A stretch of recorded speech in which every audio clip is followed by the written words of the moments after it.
ரெட்டலைக்கு வாய்ப்பு அதிகம். ஆமாம். அதெல்லாம் எங்களுக்கு தெரியாது. அதை பற்றிலாம் எங்களுடைய கொள்கை, எங்களுடைய இதெல்லாம் இரட்டலை ஒன்று தான் வெற்றி வாய்ப்போடு இருக்குது. இந்த ஒரு காரணம் என்ன, அதெல்லாம் சொல்ல முடியாது. வாய்ப்பு இருக்குது. ஏன்னா எதுக்கு அடுத்தவங்களை பற்றி நம்ம குறை சொல்லிக்கிட்டு உண்டு இல்லையா? அவங்களுக்கு தான் இருக்குது. அனைத்து சாதி மக்களையும் அரவணைக்கக்கூடிய ஒரு ஒப்பற்ற வேட்பாளர். பல சாதிக்கு அவர் மைனாரிட்டி சாதியை இருந்தாலும் கூட மாட்டு சாதிக்குடைய அரவணைக்கக்கூடிய ஒரு சாதிகள் தான் இல்லை, மக்களுடைய தொண்டராய் இயக்கத்தினுடைய தொண்டுகளை காலங்காலமாக புரட்சித்தலை எம்ஜிஆர் காலத்திலே அவர் ஒரு சாதாரண தொண்டனாய் இருந்து பணியாற்றிக்கூடிய பணியினுடைய வெற்றியினுடைய வேட்பாளர். இன்னைக்கு மாற்று கட்சி வேட்பாளர் நான் சொல்ல விரும்பவில்லை, மாற்று கட்சி வேட்பாளர் சொல்ல விரும்பவில்லை. இவர் தொண்டர்கள் பலம்தான் அவருக்கு பெஸ்ட் பாயிண்ட் +2 பாயிண்ட் 1+2. அசோகன். ஆமா ஆமா செஞ்சிருக்காரு. பாரம்பரிய கட்சியில இருந்து வந்திருக்காரு, திமுக கூட்டணியில இருக்காரு. அதனால அவரு அவங்களுக்கெல்லாம் நம்ம ஓட்டு கிடையாது. செஞ்சிருக்காரு. ஆமா, அடாவடி கிடையாதுல்ல. அதனால அவரு அவர்லாம் தோத்து போயிடுவாரு. அவர்லாம் தோத்துருவாரு இந்த வாட்டி. இங்கேயே செல்லாம தானே அங்கே போனாரு. பழையபடி இங்க வந்திருக்காரு புதுசா, எடுபடாது. அசோகம் தான் ஜெயிப்பாரு. சிவாஜிக்கு கேடி ராஜேந்திர பாலாஜி. அவர் அடிமட்ட தொண்டர்லேருந்து நல்லா பாகுபாடு இல்லாமல் எந்த ஒரு வேற்றுமை இல்லாமல் பழகுவார். யாருனாலும் போய் நம்ம என்னென்னு போய் கேட்கறனாலும் கேட்டுக்கலாம். நம்மளுக்கு ஒரு உதவி செய்யணுனாலும் எந்த நேரம்னாலும் அவரை போய் கேட்டோம்னா உடனே வருவார், அணுக முடியும். அது போன முறை வந்ததுக்கு காரணம் சரி நம்ம சொந்த தொகுதி தானே, இன்னொரு ஆளுக்கு விட்டு கொடுப்போம், நம்ம கட்சியிலேயே நம்ம விட்டு கொடுத்தோம்னா இன்னொரு ஆள் வர வைப்போம்னு நினச்சி அவர் ஒரு பெருந்தன்மையில் செஞ்சார். அது கொஞ்சம் ஒரு மாற்றங்கள் ஆகிப்போச்சு. அதில் ஒன்றும் வேற ஒன்றும் தோல்வியெல்லாம் கிடையாது. அங்கே ஒரு சின்ன ஓட்டு வித்தியாசம்லாம் அவரோட ஓட்டு வித்தியாசம் இந்த தொகுதியில் போட்டியா இருக்குமா இல்லை கடுமையாக?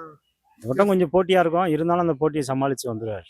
இந்த தொகுதியை பொறுத்தளவில் அதிமுக கோட்டை கேடி ராஜேந்திர பாலாஜி தான் வெற்றி வருவார். அவர் அமைச்சராக இருக்கும் பொழுது ஏகப்பட்ட எந்த தொகுதியை பார்த்தாலும் அவருடைய பேர் இல்லாத ஊர் இங்கே இல்லை, அவர் கால் போடாத ஏரியா இங்கே இல்லை. அதனால் அவர் கேடி ராஜேந்திர பாலாஜி வெற்றி வருவார்.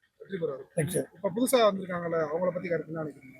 புதுசாக வர்றவங்களுக்கு இன்னும் அரசியல் அனுபவம். இவங்க யாரோட வாக்குகள் எடுப்பாங்க, யாரோட வெற்றியை பாதிப்பாங்க? இப்போ இது தாவக்காவை எடுத்துட்டிங்கனாக்க நாம் தமிழர் கட்சி ஓட்டை தான் பிரிக்க போகிறாங்க. போன டைம் சிவாஜியில் 20,000 ஓட்டு வாங்கியிருந்தாங்க. அவங்க ஓட்டை தான் தாவக்கா பிரிக்க போகிறாங்க. இவங்க அதிமுக ஓட்டை பிரிக்க முடியாது, காங்கிரஸ் கொண்டு பிரிக்க முடியாது.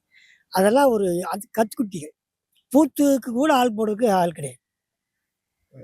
சரிங்கண்ணா, சரிண்ணா. வேற எது இந்த திட்டத்தில் இந்த போன தொகுதியில் மாறி நின்று மறுபடியும் வந்திருக்காரு? இல்லை, போன தொகுதி இங்கே ஏடிஎம் தான் கொடுத்தது. இவர் மாவட்ட செயலாளர்னால இவருக்கு சீட்டு அங்கே கொடுத்து கேட்டு போயிருந்தாங்க. அங்கே ரொம்ப ரொம்ப கம்மி தான், 3600 ஓட்டு தான் தோல்வி அடைந்தார். இப்போ இவரோட வெற்றி எந்த அளவில் இருக்கு? இவருடைய வெற்றி 100% வெற்றி உறுதியாக இருக்கும். ஏடிஎம்கே வரும் நினைக்கிறேன். ஏடிஎம்கே வரும் நினைக்கிறேன். அருண் எதிர்பார்க்குறோம். ஏடிஎம்கே தான் வரும். ஏடிஎம்கே தான் வரும். போட்டி இருக்குன்ற மேல சொன்னாங்கல்ல, காங்கிரஸ் வேட்பாளர் எம்எல்ஏ இருக்காரு. காங்கிரஸுக்காரு உள்ளே வரலையே 5 வருஷமா எல்லாம் பேசுறாங்க. அதனால ஏடிஎம்கேட ஓட்டு எந்த அளவுல இருக்கும்? பிரகாசமா இருக்கா இல்ல ஒரு போட்டியா இருக்கா? போட்டி தான், அதான் சொல்ல முடியாது. யார் வந்தாலும் நாங்கள் வேலை தானே பார்க்கணும் இல்லையா? இளைஞர்கள் வந்திருக்காங்கன்னா அதுக்கு யாரும் என்னன்னு பண்ண முடியாது.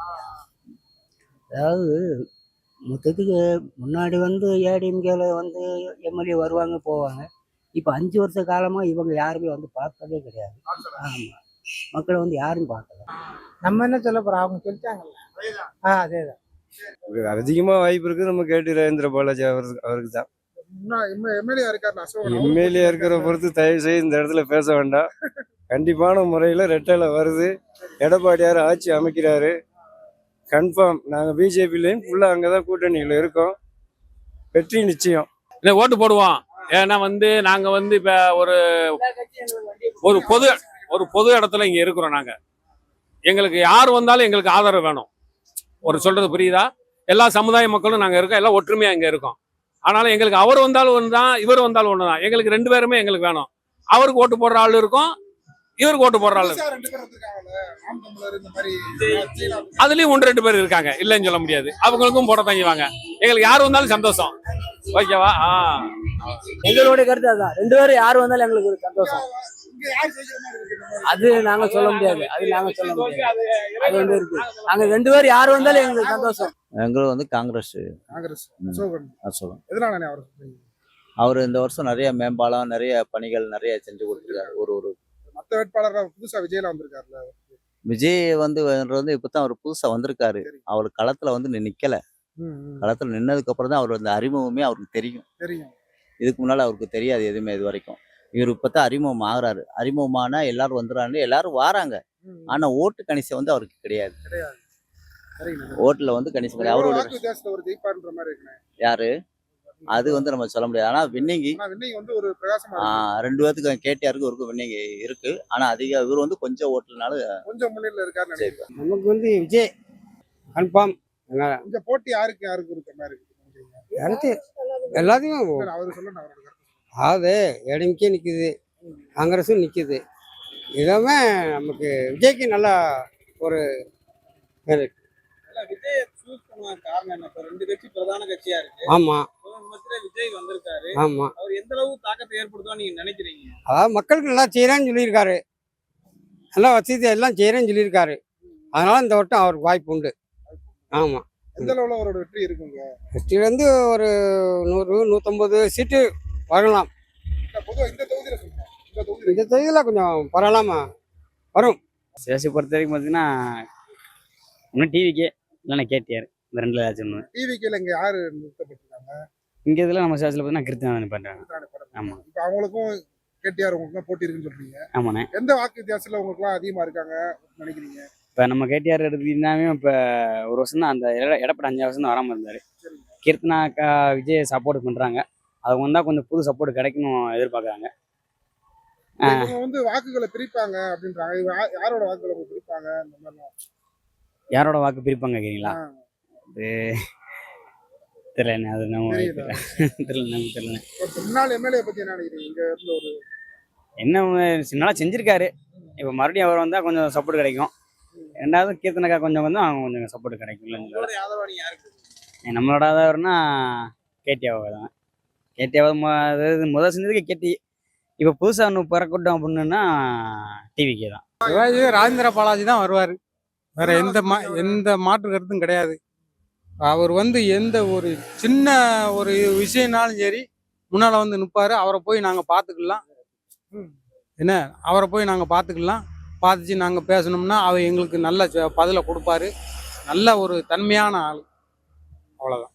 ஏற்கனவே இங்கே எம்எல்ஏ இருக்கக்கூடிய அசோகன் அசோகனை நாங்கள் பார்த்ததே கிடையாது. அவங்களாம் ஏசி ரூம்ல இருப்பாங்க.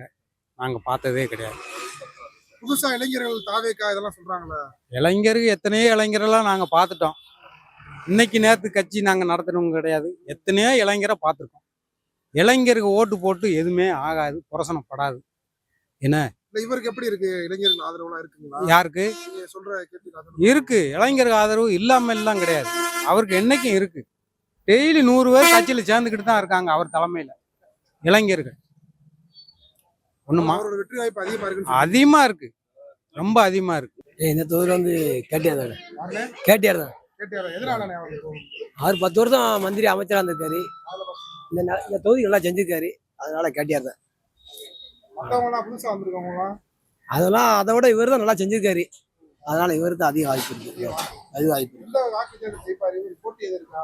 போட்டி எப்படியும் 5 மணி போட்டி இருக்கு.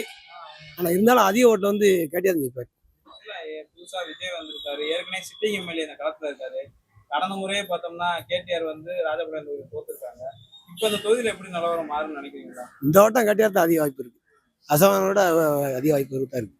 இல்ல இல்ல நான் எப்பயுமே கேடிஆர் தான். கேடிஆர் எங்க அண்ணன் எப்பவுமே ஏடிஎம்கே தான் ஓட்டு. ஏடிஎம்கே வெற்றி இருக்கு போன தடவை மாதிரி கடும் போட்டியா இருக்குமா? இல்ல என்ன போட்டு இருந்தாலும் கிட்டத்தட்ட ஒரு 40,000 ஓட்டத்துல வெற்றி வருவார். கண்டிப்பா வெற்றி வருவார். சரிங்க. ஆமா. இப்ப புதுசா வாக்குகள்லாம் வந்து யாரோட ஓட்டை பிரிக்கிறாங்கன்னு நினைக்கிறீங்க? தாவேக்காலாம். தாவேக்காலாம் தேமுதிக ஓட்டு தான். இது திமுக ஓட்டு தான் பிரிக்காங்க. திமுக சீமா இந்த சிறுத்தை இந்த ஓட்டு தான் எல்லாருமே பிரிக்காங்க. இந்த மாதிரி சொல்றீங்க கேடிஆர். அவர் எந்த லெவல்ல இந்த மக்கள் பணி அவர்லாம் எவ்வளவோ செஞ்சிருக்காரு. ஒவ்வொரு ஊருக்கும் போய் இல்லைன்னு சொல்லாம ஒரு கோயில் குளத்துக்கு செய்யணுமோ அவ்வளவு செஞ்சிருக்காரு. அதெல்லாம் கணக்கு பார்க்க முடியாது. ஆமா. அசோகன் வந்து 5 வருஷமா சட்டமன்ற உறுப்பினர் இருக்கா. மீண்டும் அவங்க அவர் எங்கடா செஞ்சாரு? பூரா எங்க அண்ணன் தானே அந்த இதுக்கு பாலத்துக்கு அஸ்திவாரம் போட்டதே அவர் தானே. அது எல்லாருக்குமே தெரியும். உங்களுக்கும் தெரியும். அவர் தான் அஸ்திவாரம் போட்டது. அது அந்நேரம் அவரு நடைமுறைக்கு வந்து செயல்படுத்த முடியல. இதெல்லாம் மக்கள் இருக்கா அந்த கருத்து? அதெல்லாம் எல்லாம் போய் சேர்ந்து எல்லாருக்குமே தெரியும். எல்லாருக்குமே தெரியும். புதுசா விஜய் வந்திருக்காரு. நான் எம்ஜிஆர் உடைய மறுஉருவம் சொல்லிட்டு அவங்க பிரச்சாரத்தை தொடங்குறாங்க. அதெல்லாம் எப்படி பார்க்கலாம்? எம்ஜிஆர் வேற இது வேற இல்லையா? எம்ஜிஆர் கிட்ட போக முடியுமா? எம்ஜிஆர்னா வேற. நல்லா இருக்குங்க. பிரகாசமா இருக்காரு. ஆமா கண்டிப்பா எடப்பாடியார் ஆட்சி அமைப்பார். அவர் வரணும், ஆட்சியில உட்காரணும். அப்பந்தான் எங்களுக்கு எல்லாத்துக்குமே ஒரு நன்மை கிடைக்கும். இல்லைன்னா எந்த காரியத்துக்கு நன்மை கிடையாது. எரியிற விளக்கு கூட அப்பள கூட விளக்கு ஆஃப் ஆயிடுச்சு. இவங்க வந்த நாள்ல இருந்து முதல்ல வாராங்கள் கிடையாது. கேடிஆர் நல்லா பண்ணியிருக்காரு சிவாசி மக்களுக்கு. கேடிஆர் நம்ம வேட்பாளர் படிக்கிறாங்க. தாவேக்காலாம் வருதுல. அதெல்லாம் நமக்கு தெரியாது. நமக்கு கேடிஆர் நல்லா வெற்றி வாய்ப்பு அவருக்கு எப்படி இருக்கு? நல்லா பிரகாசமா தான் இருக்கு.